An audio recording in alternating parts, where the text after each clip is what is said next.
Microsoft Excel A to Z part 1 অর্থাৎ Microsoft এক্সেলের আজ প্রথম ক্লাস। আর মাইক্রোসফট এক্সেল হোক, মাইক্রোসফট ওয়ার্ড হোক, আপনি যে অফিসে যে কোনো কাজ,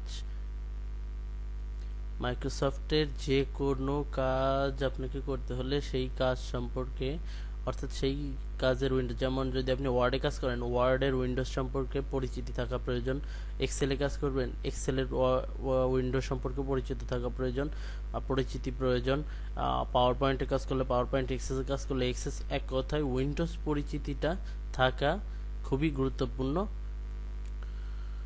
আপনাকে উইন্ডোজ সম্পর্কে জানতেই হবে। উইন্ডোজের কোন বার কি কাজে লাগে, কোনটা কেন, কোনটা কি, এগুলো আপনাকে জানা থাকতে হবে, অবশ্যই জানা থাকতে হবে। তা আজ আমরা উইন্ডোজ পরিচিতি সম্পর্কে অবশ্যই জানবো। আমরা যে দেখতে পাচ্ছেন এই উপরে যে বারটি দেখা যাচ্ছে, এখানে যে নাম দেখা যাচ্ছে ফর অল ভিডিও, এটাকে বলা হয় টাইটেল বার, এটাকে বলা হচ্ছে টাইটেল বার।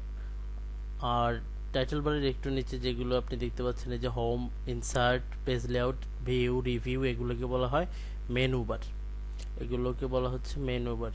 এইখানে যেমন এইখানে এই কোনায় রয়েছে, এটাকে অফিস বাটন বলা হয়। এটা আমি 2007 ইউজ করতেছি, এই জন্য এখানে এইভাবে আসছে। আপনাদের এইভাবে আসবে এমন কোনো কথা নেই, অন্যভাবেও আসতে পারে।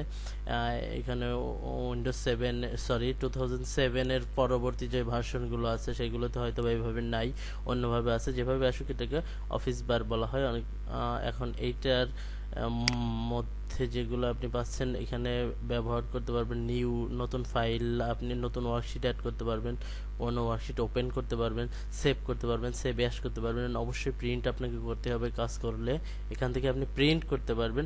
এছাড়াও অন্যান্য সুবিধা আপনি এইখান থেকে পেয়ে যাবেন, এগুলো আস্তে আস্তে আপনি বুঝতে পারবেন। আর এখানে রয়েছে ফর্মুলা বার, এই যে বারটা রয়েছে এটাকে বলা হয় ফর্মুলা বার, এটাকে বলা হয় ফর্মুলা বার। আর এই যে ফর্মুলা বারের পাশে যেটা দেখতে পাচ্ছেন আপনি, এখানে G12 লেখা, G12, এটাকে আপনি নাম্বার বক্স, নেম বক্সও বলতে পারেন, আবার সেল অ্যাড্রেস, অর্থাৎ সেল অ্যাড্রেস অথবা নেম বক্স। এখন সেল অ্যাড্রেস, এটা কিভাবে সেল অ্যাড্রেস, নেম বক্স, এটা কি আপনি যদি বুঝতে কষ্ট হয় তাহলে দেখতে পাচ্ছেন আমার সেল পয়েন্টার, দেখতে পাচ্ছেন যে আমার সেল পয়েন্টারটা যেখানে রয়েছে এখানে দেখুন সেই অ্যাড্রেসটা রয়েছে। যেমন আমি যদি 1 নাম্বার সেলে থাকি, দেখুন এখানে সেল অ্যাড্রেস A1, এ নাম্বার কলামের 1 সেল, এটা আসছে। যদি এখানে থাকি দেখুন G11, ওকে। আর এটাকে বলা হচ্ছে কলাম নাম্বার, ABCDEFG, এটা হচ্ছে কলাম নাম্বার। এ পাশে রয়েছে রো নাম্বার, এখানে দেখুন এগুলোকে বলা হয় রো নাম্বার। আর এই যে আমি মার্ক করলাম এগুলো এক একটা কলাম, ওকে, এগুলো এক একটা কলাম। আর এই যে এইগুলো যে হরাইজন্টাল ভাবে রয়েছে এগুলোকে বলা হয় রো, ওকে। আর এর একটা রো এবং কলামে মিলিত যেটা, এটা এই যে এক একটা, এগুলোকে বলা হয় সেল, ওকে, এগুলোকে বলা হয় সেল। এবং আমাদের ডান পাশে দেখতে পাচ্ছেন এই যে আপনি ওয়ার্কশিটটা যদি এভাবে উপর নিচ করে টানতে পারবেন, এটাকে বলা হয় ভার্টিক্যাল স্ক্রল বার, এটাকে বলা হয় ভার্টিক্যাল স্ক্রল বার। আচ্ছা, স্ক্রল বার আরও রয়েছে, এখানে দেখতে পাচ্ছেন আপনি নিচে আরেকটা স্ক্রল বার রয়েছে, এটাকে বলা হয় হরাইজন্টাল স্ক্রল বার, এটাকে বলা হয় হরাইজন্টাল স্ক্রল বার, ওকে। তো মোটামুটি এটুকু, এছাড়াও আরও অনেক কিছু থাকতে পারে, হয়তো বা আপনার আস্তে আস্তে কাজ করতে করতে অবশ্যই বুঝে যাবেন। এখানে যেমন এই যে এইখানে ছোট্ট একটা দেখতে পাচ্ছেন, এটাকে বলা হয় উইন্ডোজ স্প্লাইট বাটন, এটাকে বলা হয় স্প্লাইট বাটন, উইন্ডো স্প্লাইট বাটন। এটার মাধ্যমে কি কাজ, দেখুন আপনি, এই যে আমি যে টান এখানে টেনে ছেড়ে দিলাম, দেখুন আমার উইন্ডোজটি এই পর্যন্ত সীমাবদ্ধ হয়ে গেল, ওকে। তো এটার কাজ সময় আমরা করি না, এটা এভাবে থাকলেই হয়। আর এই পাশে দেখুন এইখানে রয়েছে যেগুলো, এগুলো হয় শিট স্ক্রল বাটন, অর্থাৎ এই যে আমার এখানে যেমন 3টা শিট, 1 2 3, 3টা শিট, এখানে যদি আমার 50টা শিট থাকে তাহলে তো আমি এভাবে করে দেখতে পারবো না, এখানে সর্বোচ্চ 7-8টা শিট দেখা যাবে। এখন আমাকে এই শিটগুলো যদি আমার এখানে 50টা শিট থাকে, তো 50টা শিট দেখার জন্য আমার এই শিট স্ক্রল বাটন, অর্থাৎ এই যে বাটন, এই বাটনগুলো ব্যবহার করতে হবে। ওকে, আর এই যে দেখতে পাচ্ছেন আয়তক্ষেত্রের মতো একটা জিনিস, এই যে আয়তক্ষেত্রের মতো, আমি যেখানে কার্সার নিচ্ছি, দেখুন এখানে আমি যেখানে নিচ্ছি কার্সার, যেখানে নিচ্ছি এই আয়তক্ষেত্রটিও কিন্তু সেইখানে চলে যাচ্ছে। এখন এই আয়তক্ষেত্রটার নাম মাইক্রোসফট এক্সেলে এইটার নাম কি? এটাকে বলা হয় সেল পয়েন্টার। এটাকে কি বলা হয়? Cell pointer. এই সেল পয়েন্টার উপরে যেখানে থাকবে সেখানে টাইপ হবে। যেমন দেখুন সেল পয়েন্টার এখানে রয়েছে, আমি যে টাইপ করতেছি এখানে কিন্তু টাইপ হচ্ছে। ওকে, সেল পয়েন্টার যেখানেই থাকবে সেখানেই টাইপ হবে। ওকে, তাই এখন এটাকে বলা হচ্ছে তাহলে কি? Cell pointer. আচ্ছা, এখন আপনার এই যে কলাম নাম্বার, কলাম বার যাই বলেন, এইখানে রয়েছে রো নাম্বার। এই কলাম নাম্বার আর রো নাম্বার এর মাঝখানে এই যে ফাঁকা জায়গা, এই যে আপনারা দেখতে পাচ্ছেন এই যে ফাঁকা জায়গা, এই ফাঁকা জায়গাটাকে বলা হয় ওয়ার্ক এরিয়া। এই ফাঁকা জায়গাটাকে বলা হয় ওয়ার্ক এরিয়া। তাহলে মোটামুটি আমরা উইন্ডোজ পরিচিতি সম্পর্কে জানলাম। যেহেতু প্রথম ক্লাস, এর চেয়ে বেশি আর কিছু বলা যাবে না। এরপরও আমি ভিডিওটা বেশি লম্বা হয়ে যাচ্ছে, তারপরেও দেখি এখান থেকে আরো ছোট্ট একটা কাজ যদি দেখানো যায়। যেহেতু আজকে প্রথম ক্লাস, কিছু একটা কাজ যে শুধু হয়তো বা কেউ বলতে পারে যে এত বক বক করলে শুধু এই নাম ইত্যাদি ইত্যাদি এই সেই বলে ভিডিও শেষ করে দিচ্ছে না। আজ আমরা হোম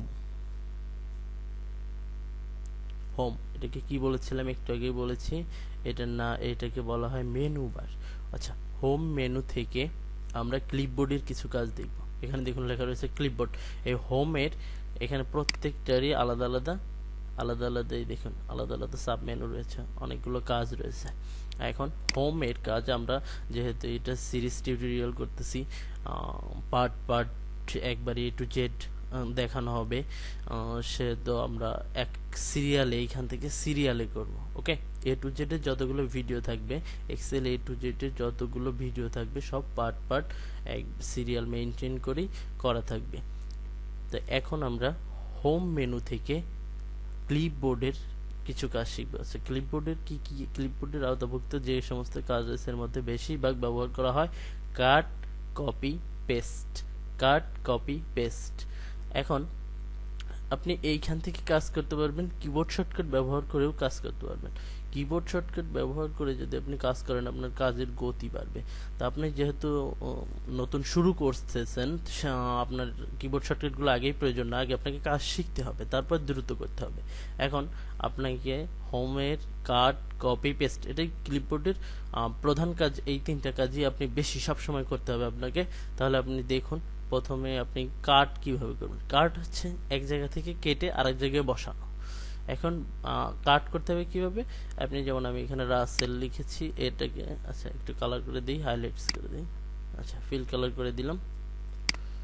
দেখুন এই যে এখানে রাসেল লেখা আছে, এটাকে আপনি কাটবেন, কেটে অন্য জায়গায় বসাবেন। তো এখন অন্য জায়গায় বসাতে হলে আপনাকে কি করতে হবে? কাট করতে হবে। কাট করতে হলে কি করতে হবে? এইটাকে সিলেক্ট করুন, এরপর কাট। ওকে, এবার আপনি কোথায় এটাকে রাখতে চান, এখানে তো আপনি রাখবেন না, এখান থেকে কেটে নিচ্ছেন, এখন কোথায় রাখবেন? সাপোজ আমি এইখানে রাখবো, তাহলে এখানে রাখলে এখানে গিয়ে পেস্টে ক্লিক করতে হবে। কি করতে হবে? পেস্ট। ওকে, পেস্টে ক্লিক করতে হবে। এখানে দেখুন পেস্ট। ওকে, হয়ে গেল। তাই এখন আপনি এখানে দেখুন, এখানে যাওয়ার সাথে সাথে আপনাকে একটা কিবোর্ড শর্টকাট দেখুন, এখানে কিবোর্ড শর্টকাট কন্ট্রোল+V। দেখুন এখানে কন্ট্রোল, এখানে যখন আপনি যাচ্ছেন তখনই ওরা একটা কিবোর্ড শর্টকাট সাজেস্ট করতেছে কন্ট্রোল+V। তাই আপনি এই পেস্টে এখানে পেস্ট করতে পারেন, অথবা আপনি কাট করে, এই যেমন আমি এটা দেখাচ্ছি, এখান থেকে কাট করে আপনি যখন এখানে গেলেন, দেখুন ওরা দেখাচ্ছে কন্ট্রোল+V।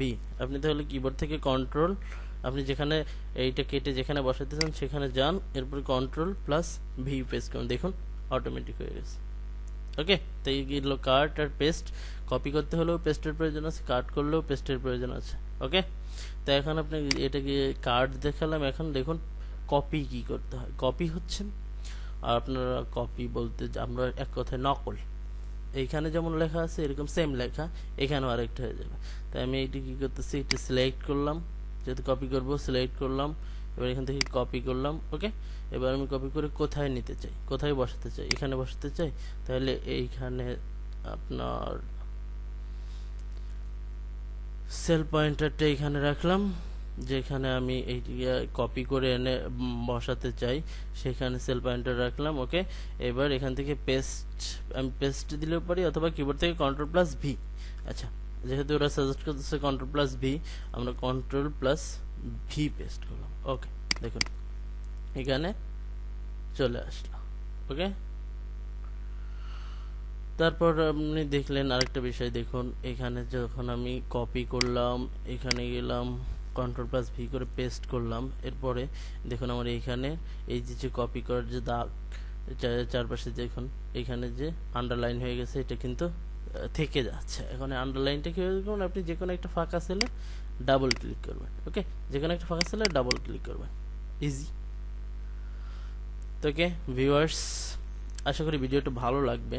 যদি কারণ ভালো না লাগে তাহলে কমেন্টসে জানাবেন, আর যাদের ভালো লাগবে অবশ্যই চ্যানেলটি সাবস্ক্রাইব করবেন, আর পরবর্তী ভিডিওগুলো দেখার জন্য অবশ্যই বেল আইকনে ক্লিক করবেন। ধন্যবাদ সবাইকে।